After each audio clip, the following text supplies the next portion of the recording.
Hello বন্ধুরা, আসসালামু আলাইকুম। আশা করি আপনারা সবাই ভালো আছেন। আজকের ভিডিওতে আমরা কথা বলবো পায়ের গোড়ালি ব্যথার বেল বা অ্যাঙ্গলেট সাপোর্ট সম্পর্কে। অ্যাঙ্গলেট সাপোর্ট হলো একটি ইলাস্টিক বা কাপড়ের বেল্ট যা পায়ের গোড়ালিতে সাপোর্ট দেয়। এটি পায়ের গোড়ালিকে স্থির রাখে এবং পায়ের গোড়ালি ব্যথা কমাতে সাহায্য করে। দেখুন বন্ধুরা, আমার হাতে এই যে প্যাকেটটা দেখতে পারতেছেন, এটা হচ্ছে একটা পায়ের গোড়ালি ব্যথার বেল্ট বা অ্যাঙ্গলেট সাপোর্ট। তো আজকের ভিডিওতে আমরা দেখাবো যে পায়ের গোড়ালি ব্যথার বেল্ট কিভাবে পরতে হয়, কিভাবে পায়ের গোড়ালিতে পরা হয় এবং এটা কিভাবে খুলতে হয়, কি উপকার করে, কেন পরা হয়, এইসব বিস্তারিত তথ্য আমরা আজকের এই ভিডিওতে জানতে পারবো। তো আমরা একটু প্যাকেটটা খুলি, দেখি ভিতরে কি আছে।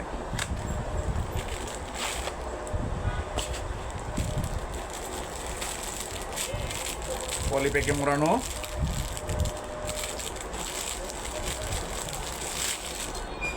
আমরা প্যাকেটটা খুলে ফেললাম। দেখেন বন্ধুরা, এটা হচ্ছে সেই পায়ের গোড়ালি ব্যথার বেল্ট বা অ্যাঙ্গলেট সাপোর্ট। তো আমার হাতে যেটা আছে সেটা হচ্ছে টাইনেক্স কোম্পানি, এটা হচ্ছে এল সাইজ। আপনারা দেখতে পারতেছেন। আমি এটা পরে একটু পরে পরবো, পরে আপনাদেরকে দেখাবো।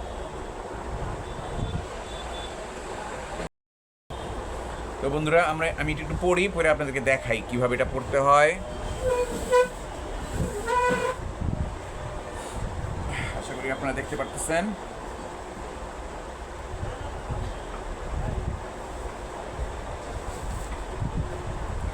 দেখেন আমি এটা পরে ফেললাম। আশা করি আপনারা আমার পাটা দেখতে পারতেছেন। আমার পাটা একটু আরাম লাগতেছে। আমি আবার এটা একদম সহজ, এটা পরা একদমই সহজ, কঠিন কোনো কিছুই না, ঝামেলাও নাই। এবার খুলি।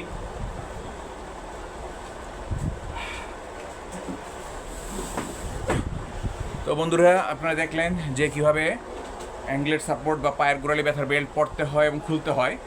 তো এই বেল্ট পরার বেশ কিছু কারণ আছে, বেশ কিছু কারণে এটা পরতে হয়। যেসব কারণে এটার ব্যবহার করতে হয় সেগুলো একটু আমরা জেনে নিই। পায়ের গোড়ালি মুচকে গেলে অ্যাঙ্গলেট সাপোর্ট করতে হয়। লিগামেন্ট ইনজুরি হলে, খেলাধুলার সময় পায়ের গোড়ালিতে সাপোর্ট দেওয়ার জন্য, এবং দীর্ঘ সময় দাঁড়িয়ে কাজ করলে ব্যথা কমাতে এই অ্যাঙ্গলেট সাপোর্ট বা পায়ের গোড়ালি ব্যথার বেল্ট পরতে হয়।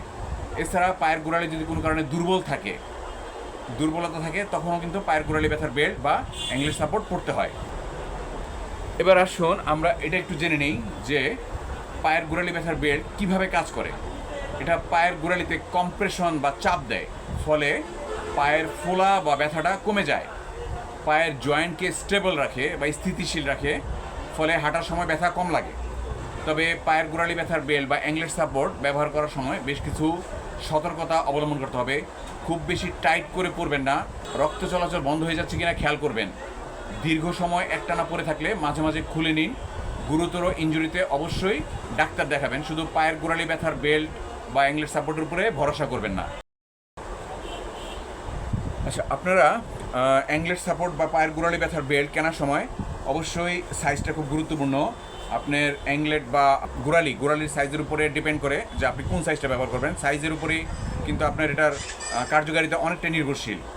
যদি আপনার হাঁটুর গোড়ালি বা পায়ের গোড়ালি যদি হয় 17 সেন্টিমিটার থেকে 19 সেন্টিমিটার, তাহলে আপনি এস সাইজ বা স্মল সাইজ ব্যবহার করবেন। 19 থেকে 22 হলে আপনি ব্যবহার করবেন এম সাইজ বা মিডিয়াম সাইজ। 22 সেন্টিমিটার থেকে 24 সেন্টিমিটার হলে আপনি ব্যবহার করবেন এল সাইজ। আর 24 সেন্টিমিটার থেকে 27 সেন্টিমিটার হলে এক্সেল ব্যবহার করবেন। এই সাইজটা কিন্তু খুবই গুরুত্বপূর্ণ। আর আরেকটা কথা আপনাদেরকে জানিয়ে রাখি, যদি আপনি পায়ের গোড়ালি ব্যথার বেল্ট বা অ্যাঙ্গলেট সাপোর্ট ফ্যামিলি ফার্মা থেকে কিনতে চান, তাহলে আপনি অবশ্যই সাশ্রয়ী দামে কিনতে পারবেন। আপনি family farmer mobile number, WhatsApp number ভিডিওর স্ক্রিনে পাবেন এবং ডিসক্রিপশন বক্সে পাবেন, ইমেল অ্যাড্রেসও পাবেন। আপনি চাইলে সরাসরি হোয়াটসঅ্যাপে অথবা মোবাইলে কল করতে পারেন বা মেসেজ পাঠাতে পারেন। আপনি বাংলাদেশের যে কোনো জায়গাতে থাকুন না কেন, অর্ডার করলে আমরা আপনাকে কুরিয়ার সার্ভিসের মাধ্যমে পাঠিয়ে দিয়ে থাকবো সর্বনিম্ন সময়ের মধ্যে। এছাড়া কেউ যদি পাইকারি দামে কিনতে চান তাহলে সেটাও আমাদেরকে জানাবেন, আমরা সেটাও দিতে পারবো। অর্ডার করতে চাইলে সরাসরি যোগাযোগ করবেন। তো আশা করি আজকের ভিডিও থেকে পায়ের গোড়ালি ব্যথার বেল্ট বা অ্যাংলেট সাপোর্ট সম্পর্কে গুরুত্বপূর্ণ তথ্য জানতে পেরেছেন। যদি ভিডিওটি আপনাদের ভালো লেগে থাকে তাহলে অবশ্যই লাইক, কমেন্ট এবং শেয়ার করবেন। আর এই ধরনের স্বাস্থ্য বিষয়ক তথ্য জানতে চাইলে চ্যানেলটি সাবস্ক্রাইব করতে ভুলবেন না। সবাই ভালো থাকবেন। ধন্যবাদ সবাইকে।